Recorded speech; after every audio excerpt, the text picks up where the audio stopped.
Você que tá aí ouvindo o podcast, sabia que o poder de construir a carreira profissional dos seus sonhos também está em suas mãos? Na pós-graduação do Senac, você encontra diversos cursos com 12 meses de duração, além de estudar com aulas presenciais mais EAD. E tem mais, o TCC é opcional. Tudo isso para você conciliar trabalho, estudos e vida social. Quer mais? Você também pode ter até 50% de desconto. Confira as condições no site sp.senac.br/pós-graduação. Quer saber? Senac.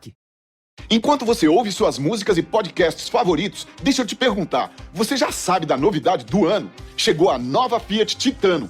A nova picape da Fiat faz bonito nos terrenos mais desafiadores. Performance com motor turbo diesel 4x4 e câmera 360 graus off-road, que ajudam você a ultrapassar qualquer obstáculo. Sem falar que ela tem a maior caçamba da categoria. Tá esperando o que para conhecer?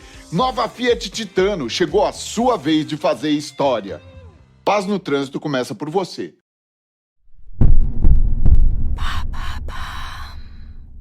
Qu'est-ce qu'une espèce parapluie ?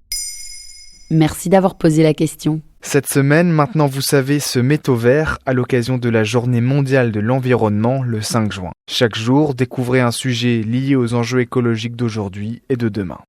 Selon un rapport du Commissariat général au développement durable paru en 2018, plus d'un quart des espèces composant la biodiversité française est aujourd'hui menacée. Tenter de toutes les préserver représente un travail colossal pour les conservateurs. L'une de leurs méthodes est donc d'orienter leur programme de protection vers des espèces parapluies.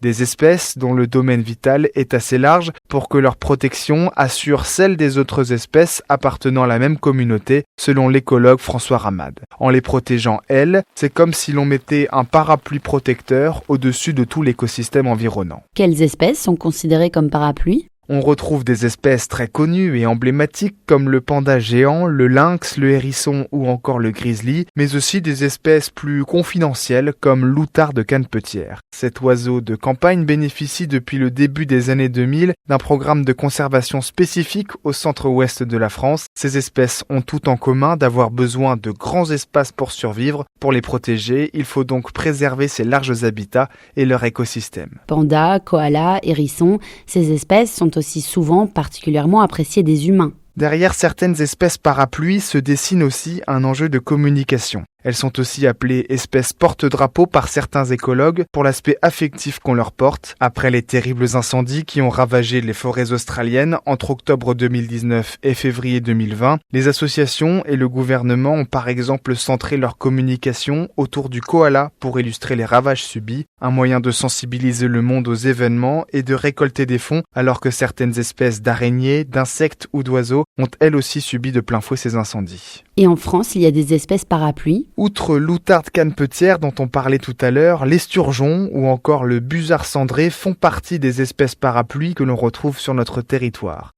Mais l'exemple le plus célèbre est celui du scarabée pique-prune, strictement protégé par des directives européennes et une loi française. Il s'est fait connaître à la fin des années 90 pour avoir retardé, durant plusieurs années, la construction de l'autoroute A28 entre Le Mans et Tours. Le trajet a finalement été dévié pour contourner la forêt de Bercé, le lieu de vie du coléoptère et des arbres centenaires dans lesquels il s'abrite. Voilà ce qu'est une espèce parapluie.